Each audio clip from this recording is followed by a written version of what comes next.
Awesome. So welcome everyone. Happy Monday. Time for practice group. Let's open.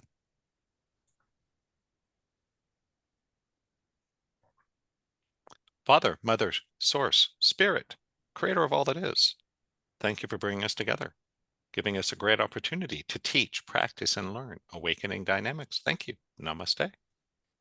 All right. Happy Monday to everybody. Let's see. Ryan, Patrick, Yana, Rebecca. Okay. I'm just saying if you guys see Keith show up, he's brand new, has not done level 1, so handle gently. He's a smart guy, but yeah, he just had a session today. He said he might show up. So, what I got for you guys today is what I think is a cool little lesson, and it's one of the biggest differences between how I work today versus if you had booked a session with me 20 years ago, what you would have gotten. Now, on the bright side, 20 years ago, I was thinner, I looked a lot younger, and had very little gray hair. So those are the upsides. The downsides is I didn't really know what I was doing regarding healing. And so one thing that I would tend to do that Terry accused me of what she called power healing, which I think is actually a great term for it. That power healing is almost like you're in a competition, that you're looking to clear as many blocks as you can in 30 minutes, or as many traumas, or as many readings, or something like that, right? It comes from the term power gamer. And a power gamer is someone that learns all the ins and outs to maximize the rules. It's almost like cheating. It's like cheating within the rules, if that makes sense. So at first I saw healing as almost like a video game, and I wanted to run up the biggest score I could. It all came from a noble place. I wasn't doing it for ego. I was doing it because that's how I thought you made the biggest difference for your clients. Makes sense, right? So what would happen is I'd sit down with someone, teach them muscle testing, start into healing 101. We'd find a block, whatever, we'd clear it and it wouldn't go. And had you booked a session with me back then, I didn't even stop to take a breath. It was immediate deep dive into digging into what's under it. It's possible, it's allowed. My mother does this, my father that, God's perspective, yada, yada. And so it was just really fast paced for the whole hour, constantly ask question, test, retest, ask question, test, retest. And there's nothing wrong with that, other than it may be a little wasteful in terms of time and energy. So it'll work. If you want to just start digging at it, hammering on it as hard as you can, as fast as you can till the belief goes, that's okay. And I had success with it, so it's not a wrong way to do it. And what happened was after I'd been doing it for about 5 years, I was getting a little disenchanted with the TH system and the person that was teaching it. And this was right around when I first met Carl. And he was talking about, the stillness and the silence and the stopping, right? You guys have all heard versions of that through Brent and maybe other teachers, right? And I'm like, so I thought to myself one day, okay, Carl, so if what you're saying is correct, then when I run into a block, I can just sit there and do nothing and it'll resolve itself. And it seemed kind of like a joke. So I tried it once in a trade, not a professional session, right? I try to keep my experimentation to trades, right? Paying clients, you get what we know works. And I was amazed that I ran into the block, and instead of going off 100 miles an hour digging, I just relaxed, did a little rapport, right? Talking about the cats or the sports or whatever for a minute. And then I went and checked it, and it had cleared. And what had I done to clear it? The answer was nothing. So there's a couple little lessons here. That's one of them. Ultimately, what causes healing and shifts is your nothingness, your silence, your stillness. So I'm just going to go off on a small tangent here. We talked about this a little in level 4. When we talk about the real meat of what heals people is not a process or a word or a brainwave. It's the stillness, the silence. And the purpose of the process and technique and all the things you learn is to help facilitate a slowing down of the mind. Does that make sense? So it doesn't really matter. You could throw a lot of different processes at it, but it's really, the magic isn't in the words or the technique or what you're thinking. It's in that allows you to slow down a little bit, and then the miracle sneaks in, if that makes sense. And so what I started doing was, with some people, when I'd run into a block, instead of going off on this flurry of deep digging, I would just redirect them, do rapport, answer a question, and then circle back. And I found that 7, 8, 9 times out of 10, it had cleared. So, and now I'm going to give you guys some more specifics. So the name of today's lessons is dig deeper or just wait. What do you do when you run into something that doesn't shift, right? Sometimes the proper answer is to ask more questions, dig underneath it. All the things you guys learned in level 2, right? It's allowed, it's possible. Is there a trauma? Is there a vow? Is there a dual belief? All that good stuff, right? Sometimes that is the correct answer. Other times, simply waiting, taking your attention off of it, is enough to cause it to shift without the effort of the process. Does that make sense? That's what today is called dig deeper or wait. What do I do, right?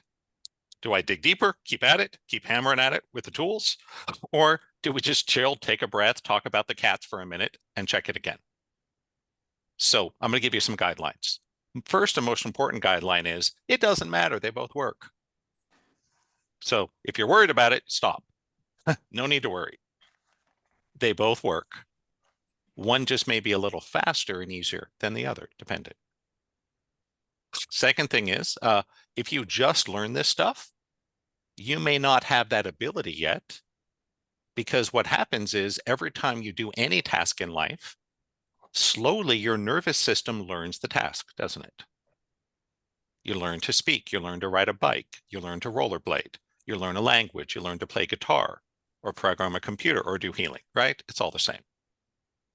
So I don't know the exact number, but the research into the nervous system and habits seems to indicate that you reach a certain internalization after 10,000 repetitions. I don't know what the exact number is. So in other words, once you have cleared 10,000 blocks on people, you don't need any kind of process anymore. You can just think, clear, whatever. That witness is enough because your nervous system, your subconscious knows how to do all the healing. Does that make sense? And that's why you still have to think, just a very simple, clear, or a metaphor or some witness just to connect us to what's happening, right? I'd say it's like driving a car. Anyone remember the first time you tried to make a left turn across traffic when you were learning to drive? I do. It was the second angriest I've ever seen my father. The only time I've seen him angrier was when he had to bail me out of jail in the middle of the night. He was angrier. But we were making a left turn across traffic, and I'm like, oh God, I got to watch the cross traffic. I have to think about the left turn arrow. Where are my hands on the wheels? Am I in the brake or the accelerator? What about the pedestrians? Oh God, I forgot about them, almost killed them, right? It's pretty stressful. There's like, right? But nowadays, if you drive every day like I do, right, you probably make thousands of left turns and you don't stress about it. You just wait till there's an opening, and your body does all the details. Does that make sense? Healing is the same. So and you guys have found this, a lot of you already, who's already optimized the macros faster than what you could do when you learned them in level 1? Anybody? Cool. Phyllis, I'm not surprised. Patrick, again, not surprised. You get a bunch of smart people together, give them a technique, they'll start to make it better. So just know that when you've done enough clearings, you don't need to stress about the technique anymore because your body knows all the details. That's part of how I do it so fast, and it's part of how you guys get fast. Does that make sense? And so how do you know when to just let it sit and when do you need to hammer on it? So I'll give you guys some guidelines. Number 1, I have found many clients in their first session with me need a little bit of time to catch up to process the changes. And this was so interesting because when I first learned this, the old system, the old TH system, I first learned from Terry and Vienna, you actually first had to identify which levels of the subconscious the belief was held on. And then we had separate processes for each of the levels. So that even if you were fast, it still took a couple of minutes to clear a block. And what happened was it took the practitioner so long to do it that the limiting factor in speed was always the practitioner. Does that make sense? You guys learn how to do it in 2 seconds. The trouble is not everyone that sits down for you to be a client can shift a block in 2 seconds. They may be slowing down your process. So I would say if you're with someone you've never worked with before, right, especially their first time, and you're doing healing 101 or whatever and things don't shift, give them 30 seconds to a minute. And 95, 98% of the time, boom, that's all you needed. The good news is it only takes like 10, 20, 30 minutes for them to get faster. So usually that's only in their first session. By the time they come back for their second session, they can take them almost as fast as you can dish them. Does that make sense? So you'll save yourself a lot of pointless digging and testing with people in their first session. Give them 30 seconds, try it again. If that doesn't do it, give them another 30 seconds. And you'll notice as you do it, each time you clear a block, that time gets shorter. It'll go from 30 seconds to 20 seconds to 15 to 10 to 5, and then boom. They can take it as fast as you can dish it. So I would say again, first time with people, why does that happen? My understanding is they've never had an experience of being shifted so quickly. So it takes them a little time to process that change. But you're showing them through the work how fast they can do it. That's why typically by the time you're 20, 30 minutes into your first session, they can take it almost as fast as you can dish it. So that'll save you a ton of digging all on its own. Second time you might want to give them time is if they're getting close to the point of being cooked. That there is only so much, just like lifting weights at the gym, there's only so much clearing you can do in one time. There is a limit in our body and mind. And if you push past that, you're just overtraining, right? And you're just causing pain and soreness without a benefit. And this is one of the reasons why I very rarely go over an hour for a healing session.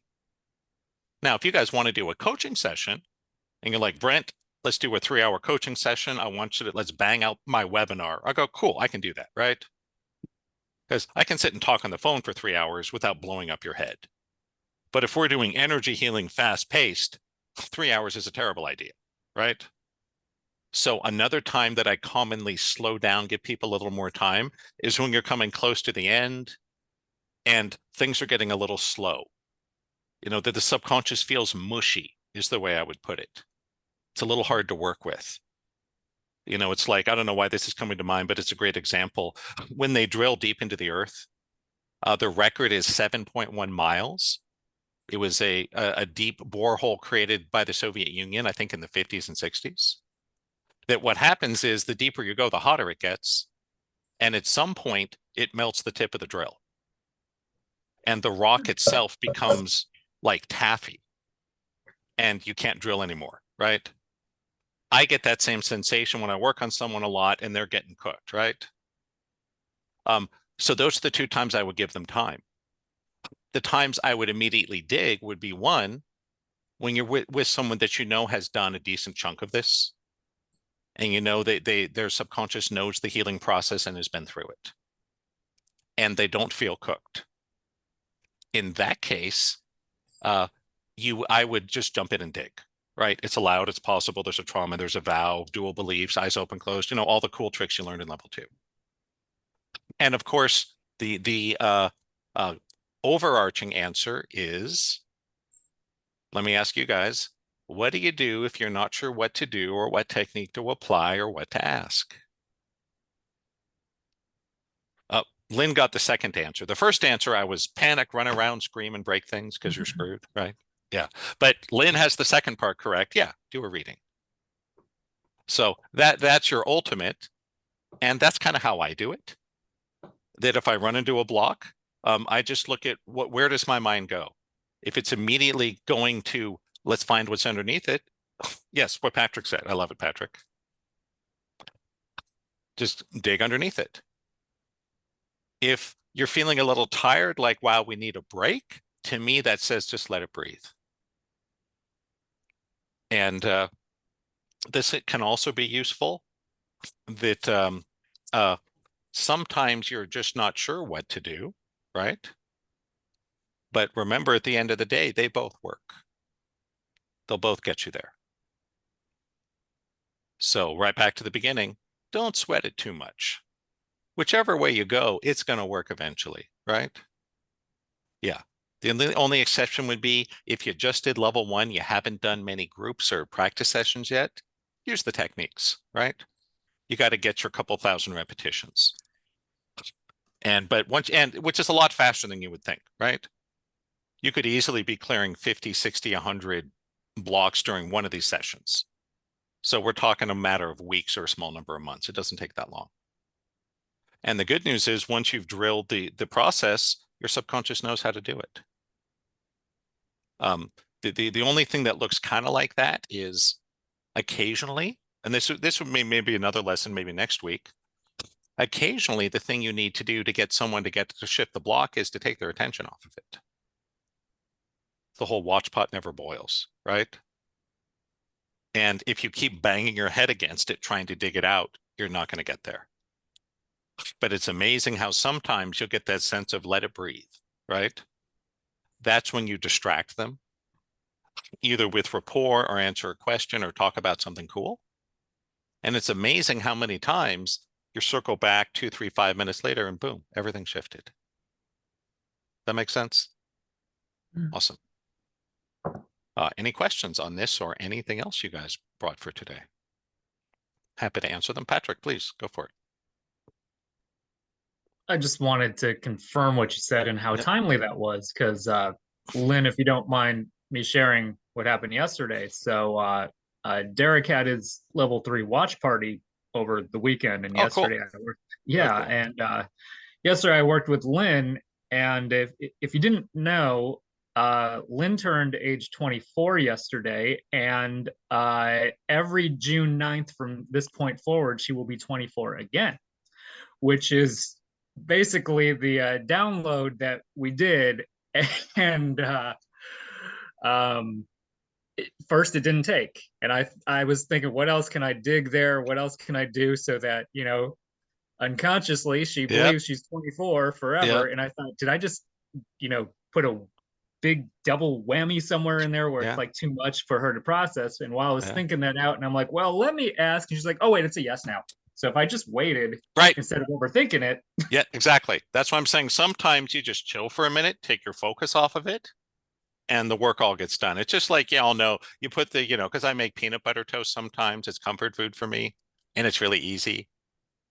When I wait there, oh my God, we have the slowest toaster in the galaxy. Seriously. But anytime I do anything else, right, I come back and the toast is popped. So it's kind of like that for sure.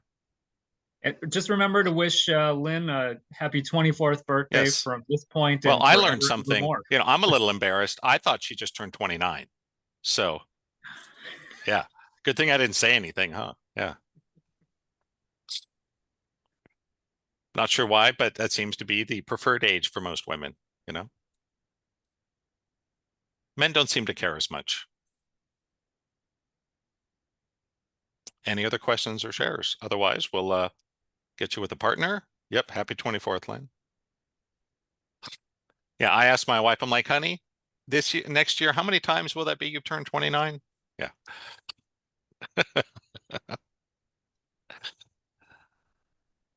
Awesome.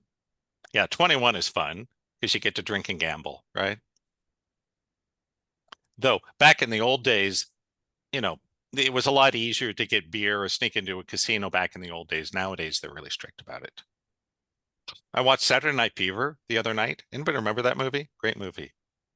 Yeah, it's such a cultural shock for today because there are a bunch of like 17, 18, 19-year-olds running around to bars and getting served drinks and no one ever checked IDs. But it's like, yeah, that's what it used to be like, right? You just kind of, at least at casinos in Las Vegas, they never carded you if you were gambling. If you were dressed well and well behaved, they didn't care. Nowadays, it's totally different. Any shares or questions? All right, so Brian is out. Anybody else want to just observe tonight or be in a group? And Brian, just clarify, are you going to bail or do you want to be an observer? Either way, we're good. Pete. I'll observe for a little while. I'll observe Okay. for a little while. Cool. Anyone else? Everyone else want a partner? If it needs to be done, I could be a third Okay, let wheel. me see how many we have. 1, 2, 3, 4, 5, 6, 7, 8. Nope, we got 8 people. So, Oh, and I will toss Brian randomly into one of your groups to observe, if that works for you guys. all right. I wouldn't mind being an observer. So, Okay. Would not? would not. Perfect. Perfect. Love it. I'll be happy to be in a group with Pete because Okay. All right. We will do maybe we that. could do something. All right. Breakout rooms. Is it just me, or does Zoom take all the features you actually use, then push them in deeper and harder to find with every iteration? It's like, dude, you can't find the chat room. It's like, you know, I don't want all this other crap. I don't need you to summarize. I don't need an AI companion. I don't care about your apps or whiteboard. Security, no one ever uses that. So, I don't know. That's just me. So we will create 5 groups. And we'll go for an hour and change. We'll call you guys back in about an hour. And I will be buzzing around, but we're busy recovering in the last week. Our air conditioner blew and our stereo blew. So I'm in the process of, we finally got the new parts, putting it all back together. So I'll be around. Just as usual, text me if I don't get back to you within like 10 seconds. I'm in the room, I'm just over there, you know? So we had Phyllis and Pete. Right. About Patrick and Yana. Jude and Lynn, Rebecca and Sheila and Brian. Ready? Here we go. Oh, and if you guys don't have my cell phone number, just ask. In fact, I'll broadcast it just to be sure.